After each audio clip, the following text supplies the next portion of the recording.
Hey guys, back with another Australian 7-point Highlander video with my Eldrazi deck. Um, let's jump right into it. Opening hand, it's got an Eye of Ugin and a Misstep, but doesn't really go very far beyond that, so this is going to have to be a mulligan. The 6 is interesting, but again doesn't really do much. The Candelabra is not really doing much without any soul lands. Maybe the pro put something together, but for the most part, this hand doesn't do a lot. Might cast turn 3 Confluence, but I think a 5 could do us better.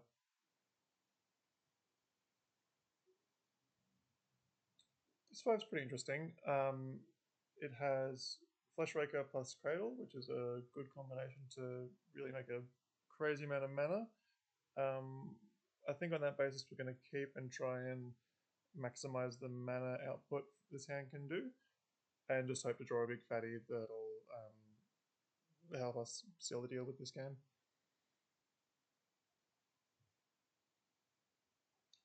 Opponent starts with a turn 1 Regabam, which is always scary, but we'll see what we can do. Draw a Soul Ring, so we're well and truly covered for mana. We've got probably 10 plus mana available to us next turn if we don't do anything else beyond what we've got. So we just need to draw a fatty. The question here is if we do want to trade with the Ragavan or not. I think I would, but it gets stomped, so that's off the table. Not really interested in jumping just yet, so we'll let the Ragavan get through the keeper. They play Grim Lovemancer afterwards. I've got nothing else going on, so in my draw step I was happy to untap the Mana Vault, draw another land for turn, so next turn we're going to have probably like 12 mana, I don't know. But nowhere to go with it. So hopefully we can draw some kind of payoff. Under a fair bit of pressure from the Ragavan plus Grim Lovemancer. Now we're Robber as well, so we're taking at least 5, maybe more. We should survive next turn, but I'd be surprised if we got another turn after that.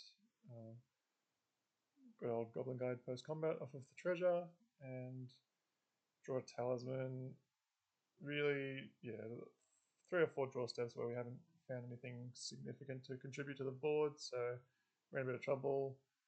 Opponent's got smash to smithereens, so we're almost dead. I'm going to jump the Ragavan just to prevent dying to a single bolt and prevent them from drawing anything. Goblin Guide was kind enough to give us a Uggin's Labyrinth, but we still need to draw something pretty significant here to be in this game. Draw an Eye of Ugin, which is decent. We'll be able to activate it, but we're only going to have 3 mana left after that, which wasn't really enough to stabilize, including tapping the Ancient Tomb. So I'm just going to get Thought-Knots here and get a bit more information about the deck. It looks like they're just pretty standard burn, but just having a look to see if there's anything else I can work out from there. Yeah, so really just needed to pay off a turn earlier, but that's okay. As for the sideboard, there's a few things that'll kind of be somewhat helpful. Breakproof Creation to gain a bunch of life is probably the most exciting. Haywire Might is just an early blocker that gains life, isn't bad either. Chalice to stop 1-drops can be valuable. A bit more removal and spatial contortion, and that's about all I'll bring in. Trimming some of the more expensive cards like Null Drifter, Ugin, things that don't impact the board quick enough and don't kill the opponent quick enough either. So if it doesn't cover those bases, then we're going to be cutting it. So we'll jump into game 2, having sideboarded on that basis.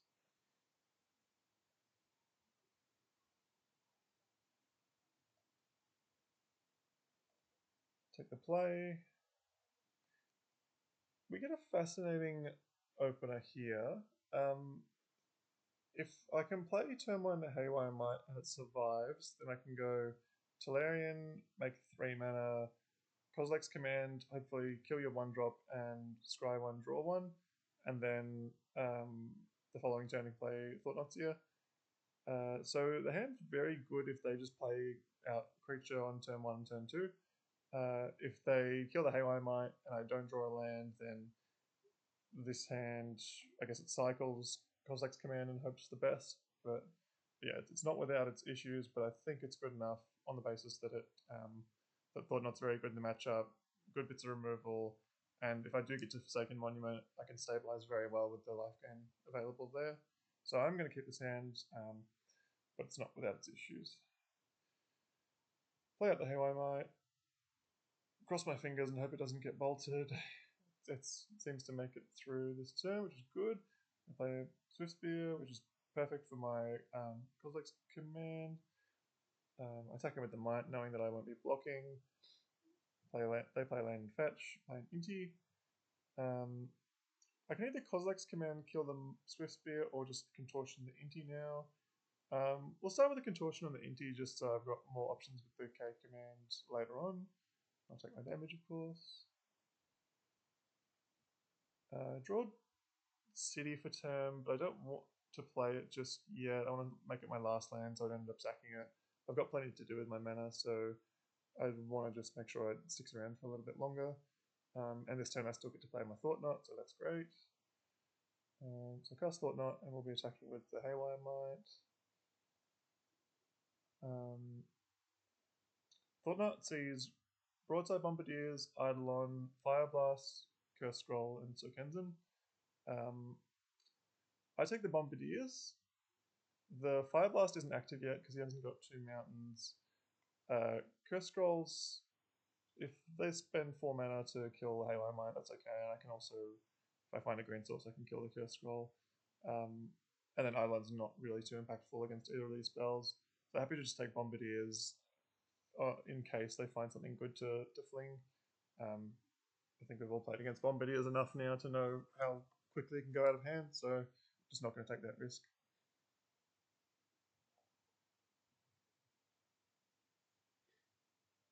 They play the Sokenzen. They find a Fury pitching the Fire Blast, which is pretty good for them. So they get to catch up back on tempo, take out the Thought-Knot, and draw a card. So not loving seeing that. And they follow up with an Urabrask's Forge. So pretty good turn from them. Finding the answer for the Thought-Knot off the top, and then that drawing them into another really premium threat. I'm a little worried about this if the game goes long, but my hand is pretty good at stabilizing and kind of going above and beyond. And also, if I can find a green source, I can just Haywire Might it. So we'll see how the next couple turns progress. This turn's pretty scripted. We'll just play the Sol Ring and then the Forsaken Monument. The only other decision point here is, do I want to play Kozak's Command for 2? Or hold it for the following turn and do it for heaps. I decided to do it for 2 on the basis that they'll make 2 3s because they get the Scions get pumped by Forsaken Monument. So the 2 3s provide pretty good blockers against the Forge and the Monastery Swift Spear. And I also just want to scry to find some more action because I've got heaps of mana, so I just need to find a bit more action. And a scry 2 should be good enough to find something for the following turn to kind of seal the deal if we can find an Ulamog or we find a Devourer of Destiny, and that's pretty good. Quite happy to see that. I think I'm in a good spot at this point, but opponent keeps drawing well. They get a Mox Ruby to trigger Swift Spear, play the Curse Scroll as well, play out the Eidolon, so they're hellbent now. They'll send in because might as well. The Urabrask token's going to die at any turn anyway. I'll trade with the Swift Spear, just save a bit of life. So on this turn, I'll attack in, and I'm going to Devour of Destiny the Urabrask's Forge, just don't want to let it go out of control. Eidolon's not too scary, not really concerned about it. And we're in a pretty commanding position at this point. Should be pretty hard to lose, but we'll see what my opponent draws next. I know it's a good one, so yeah, we're very far ahead at this point. I do decide to play the Talisman out just because I lose 2 life and I gain 2 life, but I just want to have it in play. They draw a Wheel of Fortune, so a bit of a scary one. My mind goes to spells like Price of Progress, which could be dealing me 8+ damage. They've already used their Fire Blast, so don't have to worry about dying this turn, which is good. They Searing Blaze the Haywire Might, and but I untap with a full grip. I've found an Ormog, so I'm just going to kill that one blocker and get in for lethal. That'll be game 2.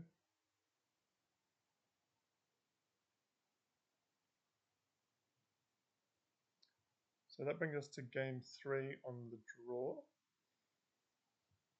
Scary place to be against mono red. They seem to have a decent amount of artifact hate, so relying on artifact mana is a bit tenuous. So I'm going to need to keep quite a good hand. This is the hand I see on my 7. An interesting one where there's a lot of ways I could play it. It really depends what the Once Upon a Time does. If it finds a Ancient Tomb or another Soul Land, it could turn 1 play Chalice, turn 2 Thought Knot. That's obviously amazing. But if it doesn't find a Soul Land turn 1 off the Once Upon a Time, then we're going to have to play it a bit slower. Go turn 2 Chalice of the Void, turn 3 Thought Knot. I do end up keeping it just on the hope that Once Upon a Time could get lucky, and worst case scenario, I can still play Chalice turn 1. But it's not a clear keep. Let me know if you think otherwise in the comments, but I do end up keeping it. Draw a Forsaken Monument and try the Once Upon a Time out.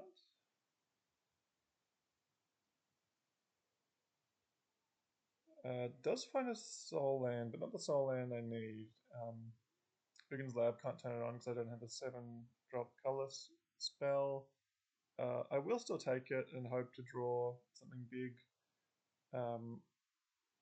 Leaves me with an interesting decision because I could just go City of Traders, and if I draw something big, then I can still go Thought Knot. So the line of City into Chalice, followed by turn 2 Lab into Thought Knot is still possible, but I don't want to take the risk assuming it's very unlikely I'd draw a 7-drop. So we'll just play it a little bit slower. The Chalice on 1 might not be that valuable because they've shown they don't have a 1-drop anyway, so I'm happy to play a little slower if my opponent is. They have a Crater Maker, which is a pretty good one against me. I'll play the Chalice out, and hopefully it's doing something against them, but it could be unimportant. It does get smashed to smithereens, so it apparently was important. They hit him with the Crater Maker. Play out the Uggin's Lab because I really do want to make sure I keep the city around, given I'll be tapping most of my mana for the rest of the game. So no imprint though, but I've got a 3 mana, so I'll just play the Fleshraker out. Play on tap with Fleshraker would be quite nice, but it does get Chain Lightning. So I'm only taking 2 each turn. It's these 1-for-1s are, I guess I'm behind, but I'm not at the life total I would be concerned about by turn 4. So like if I'm at 13 on turn 4 against Burn, untapping with 5 mana, I'm pretty happy. So this turn I'm happy to just slam the Forsaken Monument, play a Mox Opal to gain a couple life. And I assume end step that they were going to Crater Maker the Forsaken Monument, but they actually didn't. That was quite a surprise. I guess they still want to get the 2 damage in and then sack it. Opponent still hasn't found a 3rd land drop, so that's quite lucky for me. They do go ahead and kill the Forsaken Monument now, realizing the mana it's going to output for me and the life gain it offers. I draw a Planar Nexus, which is an interesting one. Makes getting something like Urza's Tower a bit more exciting because it would become a tri-land. I don't end up going with that because 3 mana this turn doesn't really provide anything extra. I could play a Talisman, but I'm not too worried about that. Doesn't quite get me to Thought Knots, and I really do want to kick this, just make sure that they've only got back down to 1 land, and that could be quite backbreaking for them. So I'll definitely go ahead and kick Micro Spawn, kill the Den, Might be better to actually kill the mountain, to be honest. But kill the den, get Urza Saga just to give us plenty of action for the following turns if they are able to just start killing the Sowing Microspawn. Um, they don't find any land, so it's pretty much over. I'll just start making Saga tokens. Um, and there's not much they can do at this point. All I'm thinking about is Bolt, Untap, Price of Progress, Fire Blast, some kind of crazy sequence that could deal 13 damage out of nowhere. And playing the Thought Knot on this turn basically seals the deal to make sure that that can't be possible. We see their hands a bunch of 2-drops, so really, yeah, they just got a bit mad screwed. They have obviously kept 2-lander and, yeah, just didn't quite line up. The Incinerate didn't line up with anything, neither did the Searing Blaze. They had this glut of good 3-drops, but yeah, just not the mana to get them there. And yeah, the Sowing Microspawn's backbreaking to put them back down to 1 land. And that was the match. Thanks for watching and stay tuned for more content.